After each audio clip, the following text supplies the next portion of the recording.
I always thought that I wanted to be an illustrator.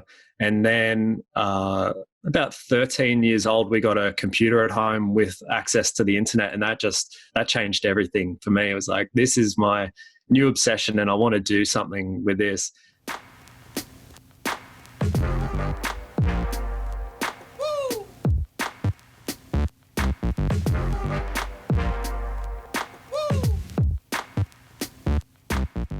Welcome to episode 44 of NTP People. Today we've got Mitch Barwick, Principal Designer at The Greater. Welcome, Mitch. G'day, James. Thanks for having me. Mate, not a problem at all. It is a pretty fresh old day. You've got the beanie on, I've got the hoodie. It's a bit fresh. We're in winter now. Mate, how's COVID treating you? Let's kick off there. How's working from home? I'm kind of glad to be at home for this interview, especially so I can be in my trackies and my Ugg boots because it is a bit fresh. Isolation has been a little bit tricky, with especially collaborating with the team. But we're making it work, and we reached a pretty significant milestone for our project recently. That passed while we're in isolation, and we got across the line for that. So, yeah, it hasn't impacted us too much. Very nice, mate. For the people who don't know you, you've been around Newcastle for a while, so I imagine a lot of people in the tech scene do know you. But for those that don't, can you give people an overview of who you are, where you've been? Sure. So Mitch Barwick, and I'm Principal Designer at Greater Bank currently. We've got a nice, diverse design team at Greater Bank. We've got a couple of UXs, design research, content and brand design, and myself in that Principal Design role. Which is kind of really a supporting role to the rest of that team. And so my day-to-day at the moment is sometimes getting in on the UI and building prototypes with the guys, or looking at the epics that are coming up to try and bring some clarity to those before they hit the team, and looking at the processes that we use, the way that we connect downstream with developers and then back upstream with product and strategy. So my current role is quite diverse. Before that, I was a UX designer at Greater Bank. And before that, I worked at Orica and NIB. So I've been through, I guess, some of the common channels that most people go through. Yeah. And before that, I freelanced for about 6 years locally as well. Nice. Oh, actually, let's go right there. Mate, designers is obviously many ways to get into design. What was the motivation to get in design for you before then moving into the freelance? Let's start with what was the motivations? Yeah, as a kid, I was always really interested in art and being kind of creative. I always thought that I wanted to be an illustrator. And then about 13 years old, we got a computer at home with access to the internet, and that changed everything for me. It was like, this is my new obsession and I want to do something with this. And so design was a way to kind of merge those two interests that I had in creativity and technology. And so I went through Newcastle Uni and got an IT degree. And I got about halfway through that degree when I realized that it wasn't really for me, that I really wanted to pursue design. But I was feeling the pressure to get out there into the workforce. So I decided to just complete that degree. And at the time, it was pretty flexible. You know, you could choose enough electives so that you could get out of there with an IT degree, but mostly do design-related courses. And so that's what I did. And I built up a bit of a portfolio while I was there, and eventually got out into freelancing in a graphic design kind of role. And so I was looking for work, you know, branding, print, a bit of web. I was happy to do anything, but was just drawn to the web space because there were more opportunities there, and financially it was better than being in print or branding. And eventually I started working out of the Newcastle Indigenous Business Chamber in Rutherford. And just by being on the premises there, I got a lot of business through the Indigenous business community. And so, yeah, I probably spent 6 years working for like Indigenous Business Australia. I worked for places like Westpac and Cisco on their reconciliation action plans. And that was really my niche area for a while. Nice, mate. Nice. Now, you mentioned a couple of words there that really sort of set off little light bulbs for me that I like talking about. Let's start with university. You obviously did the degree, did it from a tech perspective or IT perspective, and have gone that design route. How valuable do you think it's been? Like looking back now, obviously you said it wasn't bang on for you, but you're able to make it work. Is that something you'd recommend to other designers now? Yeah, when I did my degree, I think both the IT degree and the Viscom degree at Newcastle Uni didn't touch UX that much, I guess because UX didn't really exist at that time. And I think it's always like that. It's a bit analogous to training for a sport without knowing what the sport is going to be. You know, you go to uni and you spend 4 years there, and they tell you that you're going to need to be fit in these certain areas, and so you practice that. They tell you that there's going to be a lot of collaboration, but when you do group work, it's with people who want the exact same position as you, which is it's never like that in the real world. And so then you spend all this time practicing for the sport, and you get out there with your footy boots and your shin pads, and it turns out everyone's playing lacrosse. And so you've got to learn this whole new game when you get out into the workforce. But the study helps you to be kind of versatile and fit to partake in the game. But I think the real learning starts when you get out there into the world. Yeah, I mean, it's not too different to some of the common themes I've heard in regard to degrees. The learning to learn are some of the key benefits.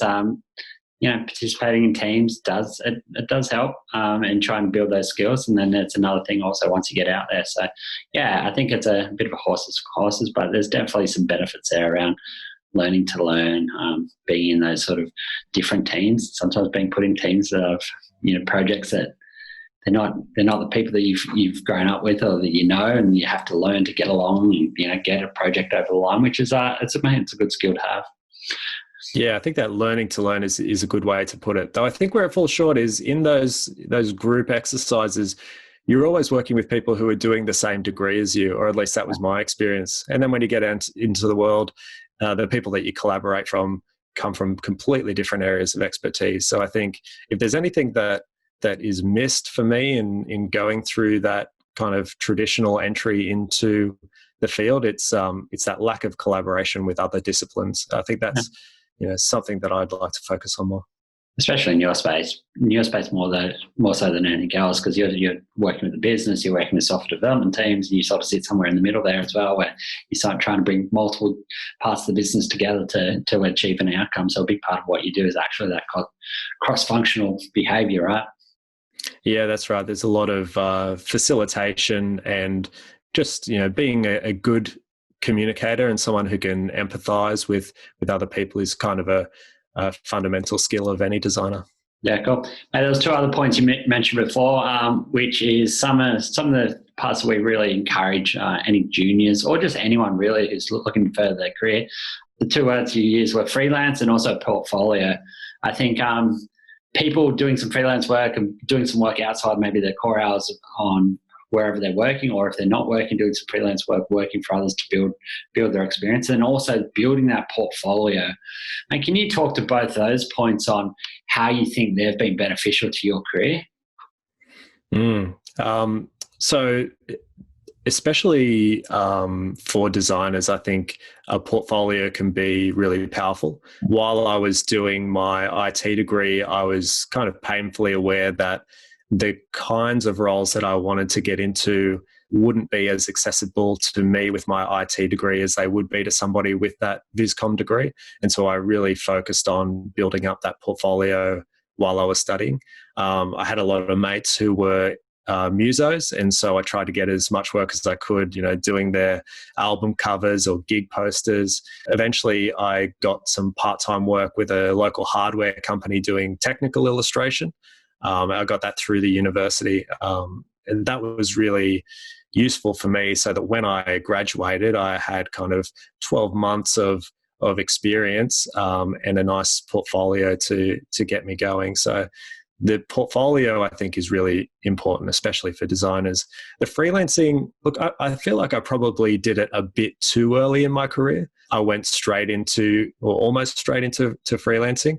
And so once I finished freelancing and I started working at NIB, I got into a design team that worked in a totally different way to what I was used to. And I think a lot of the stumbling blocks that I faced in freelancing, I probably could have avoided by working with other people first before I got into that. Yeah, mate, nice. And I think the part that you mentioned there that appeals to me really there as well is just finding a way to get that work early on. There's a lot of people that are out there that, hey, I don't have the experience, or I need a job to get the experience. Whereas you're, catching up, finding some mates that need some work, hooking up with some local businesses that need some work to build on that experience. And sometimes that requires doing work for free for a mate to just build up that experience, to build up your portfolio. It's that showing the initiative to actually look outside the square to build a portfolio that it's going to help, I guess, probably more juniors especially build that portfolio to get that first job, right? Yeah, it's a delicate balance though, because there is that risk of being taken advantage of if you're working for the experience. But what's nice about being a student or being a junior is finding other students and other juniors either in a different discipline or within your own that you can collaborate with to try and get that experience together without, running the risk of just being taken advantage of for your skills and not really ending up with anything at the end of it. Yeah, I think there's it's very real. It's very real in the creative world, right? People lacking the respect for the creatives in hey, can you just do me a free job, and that type of thing, and that going on and on. So I think it's a very real fact that it's faced the design industry in general. Is there any other things that you've done at university, you've built a portfolio, you've worked with a number of companies. Is there anything else that you'd encourage designers to do to build their career, especially, let's say, more junior designers? Is there any other courses, short courses, anything online that you'd encourage people to do? No courses in particular. I really think it's just about building that portfolio. I know that places like Adobe will run weekly challenges on their Slack channel. And so you can get on there, compete in those, well, not compete, but participate in those challenges. And they have some of their senior designers who will then review and critique that work. Yeah. And so that's a nice way to get some feedback on your designs and also build up a portfolio at the same time. Yeah, nice. Yeah, that's very, very helpful, I think. Very good. So, mate, you've grown your career, obviously. You've worked at some of the biggest organisations in Newcastle. Now, principal designer at the Greater. What are the exciting projects that you guys are working on at the moment? Yeah, so at the moment, over the last 12 months, we have really introduced this practice of UX to Greater. Before I started there, that role didn't exist. And so we've been working at establishing that practice and also the processes where design flows into delivery. So that's been really exciting. As I mentioned before, for the team more broadly, we've just hit this major milestone for us in isolation. So that's been a big win for us. And also introducing some deeper connection with customers in our development process. So we started doing design sprints. And for those that aren't familiar with a design sprint, it's really about getting a 5-day intensive period where you lock decision makers and experts in a room together and try and flesh out a concept to the point where you can validate that in the market through some kind of survey or testing. This is kind of a standardized practice that was developed by Google Ventures, but we've been experimenting with it by actually bringing customers into that process with us. So we've had a customer come into our design sprint, sit with the team, they're sketching out ideas, they're designing interfaces with us to take and test in the market. And that kind of stuff has really been exciting for me over the last couple of months. Very nice. Very nice. I mean, you've had some success with that, obviously. Yeah, look, it'll be a little while before customers see any of this. We've got a big project ahead of us, but the success that we've seen already, I think, is in the feedback that we've gotten from customers that we're testing with, but also just that customer that came in and did a design sprint with us left just beaming and with a new appreciation for the effort that goes into the products that they love to use. So I think that in itself is highlighting the value for us. Yeah, very nice. Very nice. And mate, so you've obviously been, as I said, around some of the bigger design teams or bigger, let's say just in general, technology teams in Newcastle. How would you say the team is different, the way it's structured, where you're at currently versus any of the other organisations you've been? You obviously, as you've gone, you've learned, and you are at a position now where you're senior enough to have some influence on how you build a design team, how you structure, how that team engages with product and software engineering. Can you give some insights into what your sort of current structure looks like and what your views on best structure looks like? Yeah, so I think our design team is quite unique by Newcastle standards, and I'm not personally wholly responsible for that. I'm working with Glyn Thomas, who used to be at NIB as well.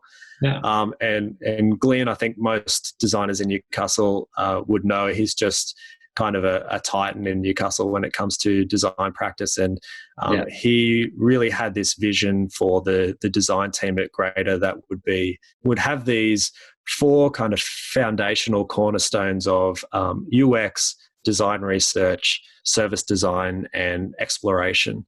And so that was something that was really unique, to have this centralized design team with incredible breadth that could provide value across the entire business. And we've had some stumbling blocks along the way with that, especially around things like service design. It's very, very new to our team and to the business. But in other ways, we've had a lot of wins, especially in design research. I feel like we've gotten a lot of investment into that, and we're seeing the fruits of that. But I think that centralized design team with a lot of diverse roles in it is something that, if not unique to Greater Bank, is certainly rare in Newcastle. How big would that design team be? Currently, it's 5. So 2 UX designers, a design researcher, a designer looking after content and brand, and then myself. And then we also still have Glyn there, who's looking after that exploration design role as well. Yeah, no, so that'd have to be very close, if not the biggest design team in Newcastle, very close too, right? Yeah, possibly. I'm not sure about the structure of some of the agencies around, but yeah, maybe equivalent to NIB, maybe slightly bigger. I'm not sure. Yeah, no, that's very interesting. And in your experience, how have you found that new structure versus how you've experienced different structures in the past? So the structures that I've experienced in the past usually have either the design team separated, so you have service design separate to UX, separate to research, and they live within different areas of the business. Often UX is embedded within engineering. And so what's different about this is bringing those roles together, having them work alongside engineering rather than underneath engineering. And I think that really helps with that kind of dynamic relationship that exists between development and design. Not having design report through to development, I think, enables a bit more breadth of that design team. Yeah, that's I guess I wouldn't say controversial, but it's a point that definitely comes up as the importance of design is actually acknowledged. The relationship between engineering and design is something that's not always well navigated within organisations, and I think it's starting to change. As you mentioned before, when you started out, UX probably wasn't acknowledged as a role, or it was definitely not acknowledged as a role in itself. And as designers become more and more acknowledged and respected as a really important part to, I guess, software engineering in general, software development, that relationship between the engineering practice and the actual design practice and how that fits together is something that's evolving and probably continuing to evolve again, because I think there's by the sounds of it, the Greater is a long way further down that path than a lot of other organisations. But a lot of other organisations, as you said, still sit. The design practice might be one person, a UX person, or it might be a designer that does every part of design sitting under engineering. Yeah, it's interesting that you call that out because, maybe 5-10 years ago, it wouldn't be uncommon to see a UX design and front-end development being the same role, and you would call them just a web developer or something like that. And over time, we've kind of learned that UX is this unique discipline that should be separated out. And I think that that's brought some added respect to the role of front-end developers as well, to say that it's a full-time pursuit being a front-end developer without lumping on UX on top of that. So I think across the industry in Newcastle, that's been seen as just a wholly good idea to separate those two roles.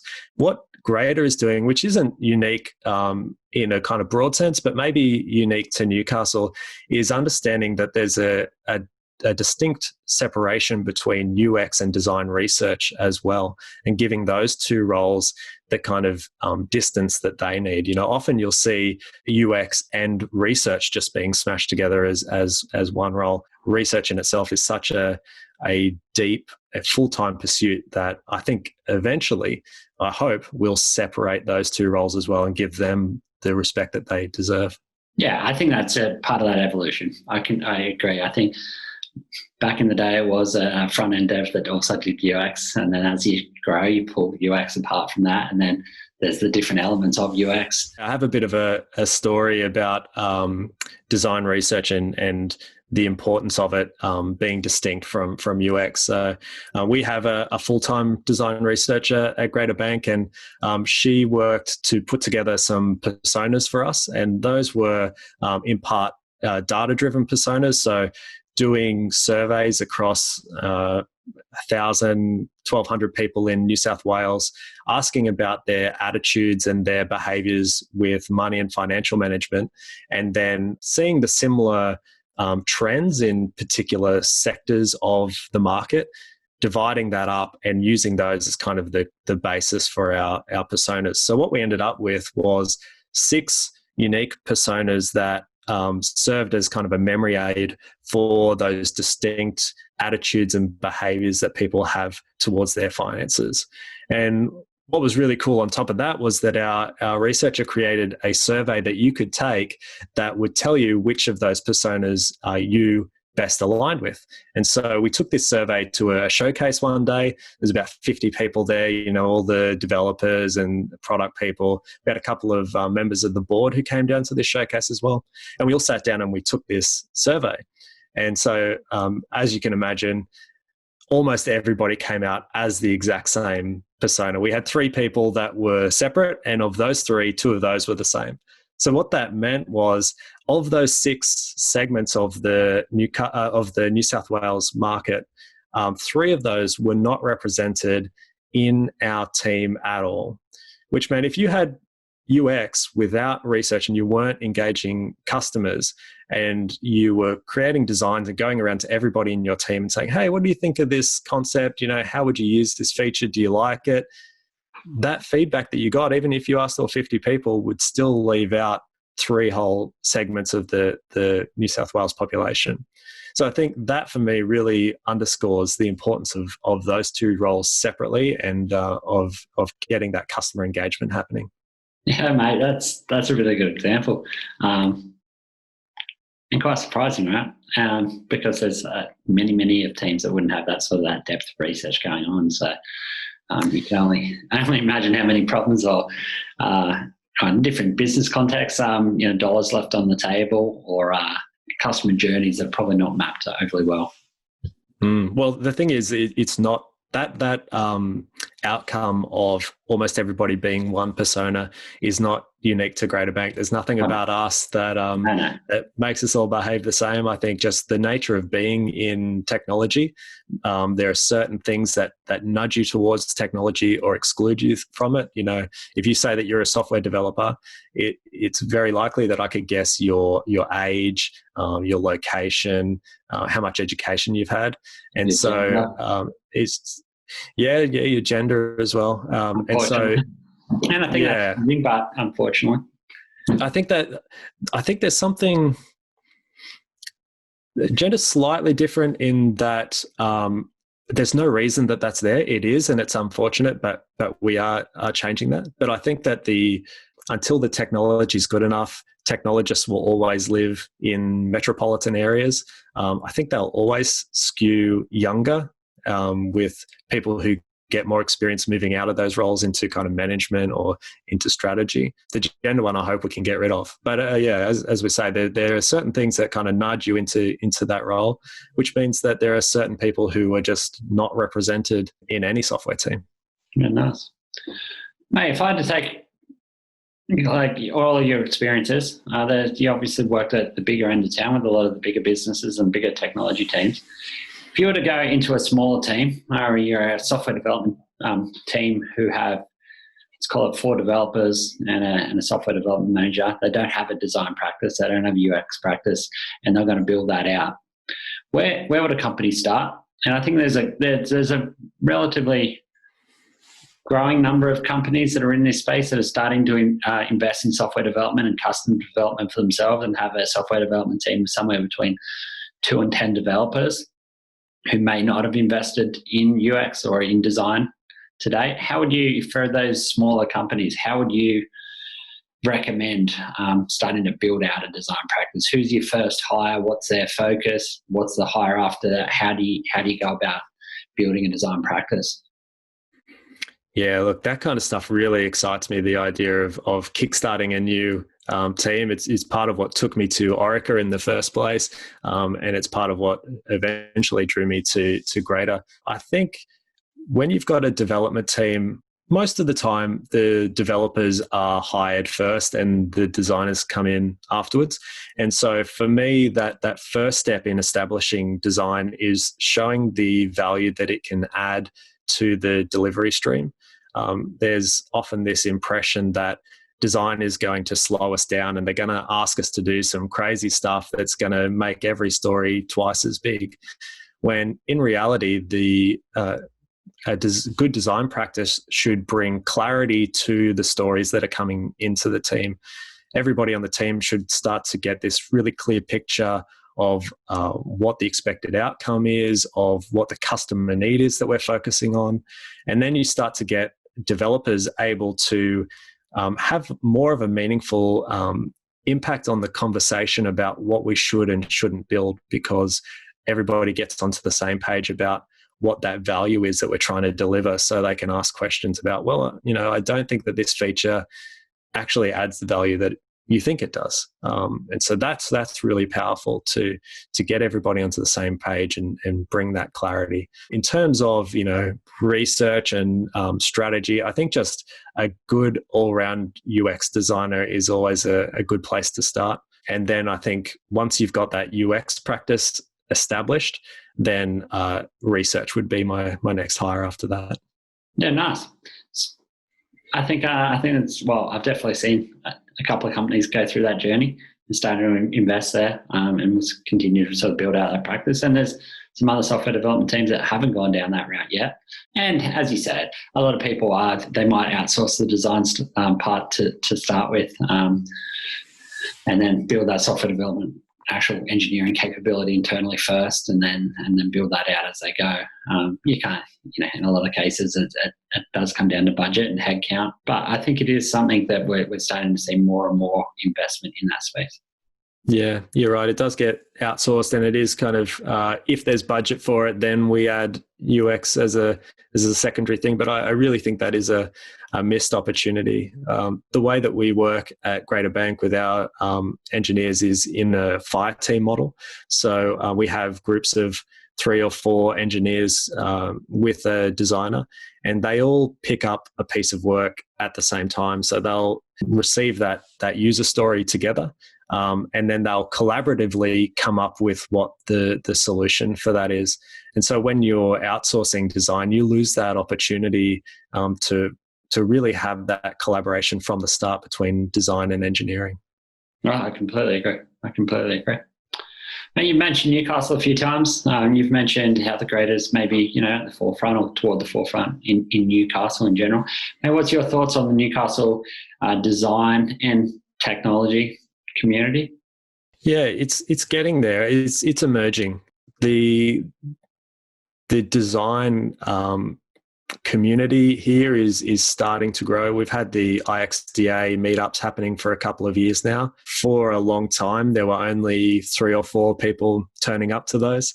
But pre-COVID, we had Ash Rendell come in and do a presentation of her PhD thesis on the impact of natural imagery on consumer trust in e-commerce websites. And she presented that to a packed house. So there's this real excitement, I think, and buzz that's building in the community at the moment. Yeah, nice. I completely agree. And I think that's technology across the board is building. I think pre-COVID, we were starting to really hum along and hit a bit of a peak. And I think those similar stories are happening with a lot of different meetups with they're getting a bit more engagement, a bit more growth, which is nice. Is there any big negatives that you've seen being in the Newcastle community? I imagine opportunities for a guy like yourself are probably more limited than if you did work internationally or if you did work in a major city. Is there anything you've seen in general which is a major limiter, except for the size of companies? Is that the biggest one? Yeah, look, there's pros and cons. Yeah, the cons obviously are the limited opportunities, and that is difficult for me personally in terms of what my next career move is, though I think I've been quite fortunate to get into UX at the time that I did and to be a senior at the time that I was. I think there were a lot more opportunities for me then than there are for designers who are maybe emerged 5 years before me. Though the other difficulty being in a kind of leadership role is in finding talent in the design community in Newcastle. There is talent out there, but it's kind of calcified to the companies that already retain the talent. It was a few months ago, or maybe a year ago now, that we were hiring for a designer, and we ended up getting some great talent, but it was really tough. And I knew that they were out there. I knew, over the road at Life Without Barriers and NIB and other places, there's this great talent there. But I don't think anybody wants to move because there's that insecurity of, if I take this chance and it doesn't work out, where am I going to go? Because it might be 6 to 12 months before another UX role comes up. So that makes it really challenging. I agree. It's sort of like the broader technology community of 5 years ago where, hey, if it used to be the big 4 employers in the tech space, and if you've left one to go somewhere else, you've only got 3 left, and if you leave that, or you've only got 2 spots left. And technology in general, more and more opportunities have arisen. I don't think there is that same thought process anymore. But in the design community, still, I think it is that couple of years lag behind the software development or the technology teams in general. So yeah, you're right. I think much like the way that you would build a software team, UX is kind of coming in after engineering, but it's coming. We've got, Service New South Wales has just moved into the area. City of Newcastle is spinning up a team. So those opportunities are starting to grow. No, I completely agree, and we'll continue to grow at the pace, and some of that is driven by availability of talent. It's hard to build a design practice if you don't have the right talent there to build that. So yeah, it's tough. And then if you're looking at building a diverse team, you want service designers, you want design researchers, then it's a really small pool that you're pulling from in Newcastle. And it's hard to tempt people out of Sydney and Melbourne. Obviously there's the lifestyle that you can sell, but on the flip side of that, they face the same kind of problems about what if it doesn't work out, but to a larger extent, because I make that life change to move from Melbourne to Newcastle, and it doesn't work out. Well, now I'm stranded here. So I think that there needs to be a bit more competition, a bit more churn, and I think that will pull people in from the other major cities. I agree. And I think COVID will have an effect for sure. I think there'll be more and more companies that realize working from home is very real and very possible, which might even provide a further challenge for our Newcastle talent, because it'll be actually good for talent, harder for employers, because for talent, for a guy like yourself, there might be a couple of companies in Sydney or international, maybe in the US, where you have the likes of Twitter and Facebook who are saying, hey, our people can work remotely. And more companies in Sydney actually making remote work just part and parcel of what they do. Opportunities are then going to come up for people like yourself. Hey, you don't actually have to live in Sydney, and you can work for one of those bigger companies now as well. So I think that'll be a challenge for our Newcastle talent pool as well, for companies trying to hire and retain that talent, because guys like yourself will no doubt be tapped on the shoulder by some of these bigger companies, Sydney, Melbourne, Brisbane, and potentially also internationally. Yeah, that's true. But it flows both ways. There'll be people looking at Newcastle and seeing some of the great businesses and startups that are spinning up here, and may potentially have that opportunity to work remotely for a company in Newcastle. So hopefully we see that opportunity flow both ways. I completely agree. I think there's also, COVID's probably also shown another thing where people are all excited about working from home, and, working from home is the future. But once you do that for 6 to 8 weeks in a row, people are starting to crave that human interaction and being able to go and see your team members and hang out with them and have that as well. So I think on the flip side of that, there's an element of, hey, being able to have a local team that you can go and catch up with, that you can meet up with, have your meetings face to face, and have that, that engagement is a real human need, right? So I think whilst it present challenges for some and present opportunities for others, it'll be interesting to see how that plays out in the longer term. Yeah. In some ways, COVID has given us the easiest model of working from home, which is where everybody's forced to work from home. I think once this is over and we go back into the office, that challenge is going to get even harder if we decide that some people are going to work from home and some people are going to be in the office. And we've dabbled with that at Grader, and it is easy for people to get forgotten when you've got 8 people in the office, 1 person at home.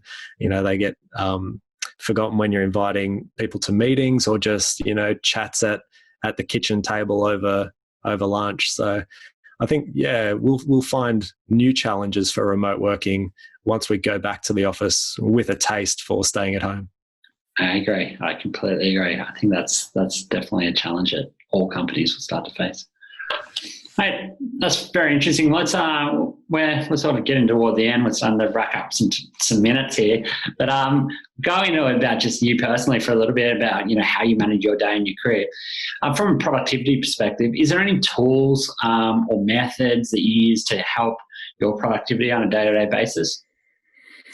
Yeah, look, I love a little app called TickTick. It's really just like a day planner, but it's really just light and efficient and integrates with Trello and my calendar. So I'm religiously using that every day.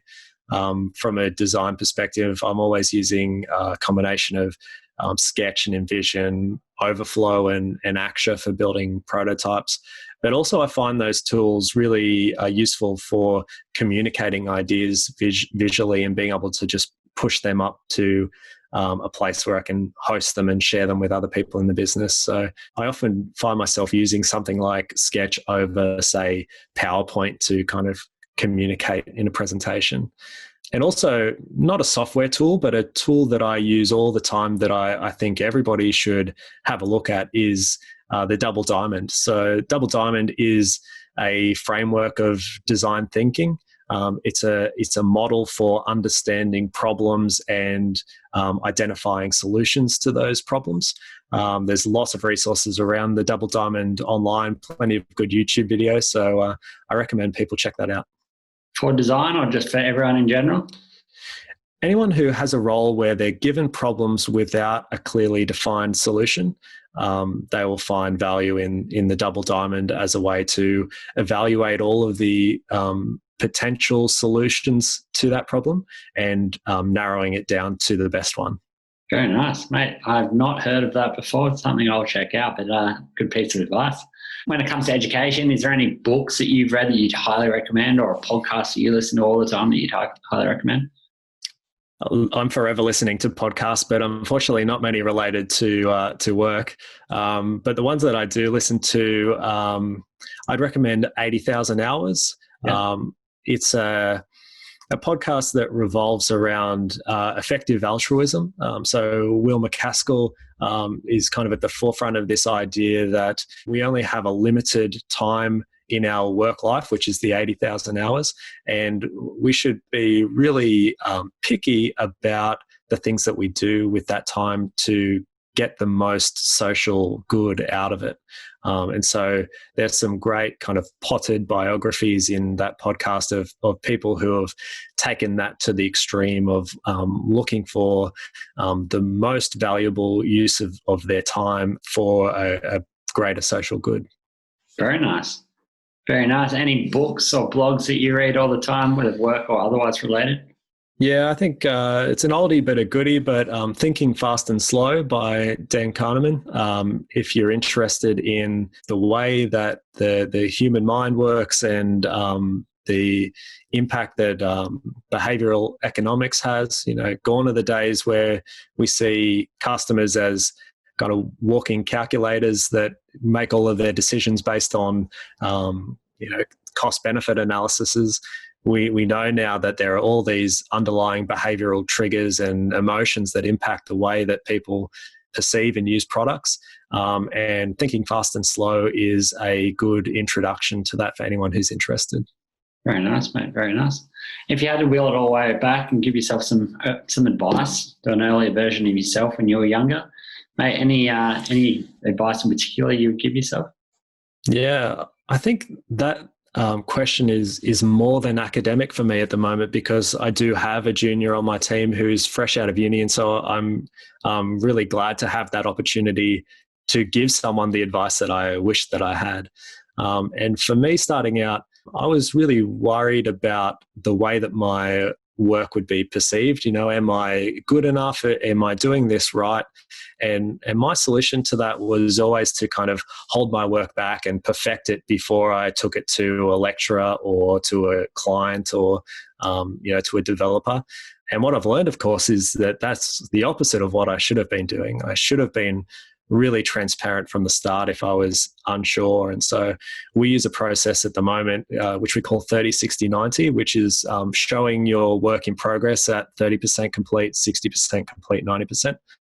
So 30% is really at the point that I can communicate this concept. Maybe it's a sketch on a napkin or a scribble on a whiteboard. Then I just get the team together and I say, hey, this is the idea that I'm thinking about running with. And, sometimes that idea has legs, sometimes it doesn't, but at least you found out a scribble on a whiteboard rather than a finished product. Yeah, I wish I had done that 10 years earlier. That's fantastic, man. That's actually a really cool piece of advice. I think that's save people a lot of time. And I completely agree. And then also at the 90%, sometimes 90% is, done's better than perfect, because, you can take, 20% of your time to get to, 80%, and then that 80% of the time to get that last 20% over the line. And is that actually worth it? Whereas, that 90%, sometimes 90% is, let's ship it. So I completely agree with that. I really like that 30, 60, 90. Yeah, well, for us, the 90%, that extra 10% is assistance for developers. So we assume that even when we think work is done, we don't just hand it over and it's done. We still got to have 10% of our time in guiding that work through delivery. Yeah. But yeah, certainly by showing that work at 30, showing it at 60, you find opportunities to go, you know what, actually, we solved that problem here. We don't need to go any further. Yeah, that's fantastic, mate. I really like that. That might be a good way to sort of try to wrap it up. But mate, is there anything else you'd really like to share that you think would be valuable for a Newcastle tech community? No, I think that's about it. All I'd say is, Greater Bank, we're a growing team. We don't have a lot of roles out there at the moment, but we have a trickle of roles always coming through. So, please consider us, especially on the design side. We're doing interesting things. Please reach out. Nice, man. And the best way to reach out to you, is it via LinkedIn? Is it Twitter? What's the best way for people to get in contact with you if they, want some advice? Yeah, either of those. Look, I'm trying to get off Twitter. It's a bad habit for me at the moment, but yeah, hit me up on Twitter at mbarwick or preferably LinkedIn. Yeah, nice, mate. Appreciate your time today. Really, thank you for taking that time, especially at home and during this period of COVID-19. So, thank you. I really appreciate it. No, thank you for having me, and just thank you to you in general for pursuing this. I think I've learned a lot about the Newcastle community. It's a lot deeper and more diverse than I realized, and I've learned that through your podcast. So I really appreciate the work that you're doing. I hope you keep it up. Appreciate it. Diversity is something that is my goal going forward, to build a more diverse podcast as well. So watch this space. Yeah. Mate, I really, again, appreciate your time. Cheers. Thank you.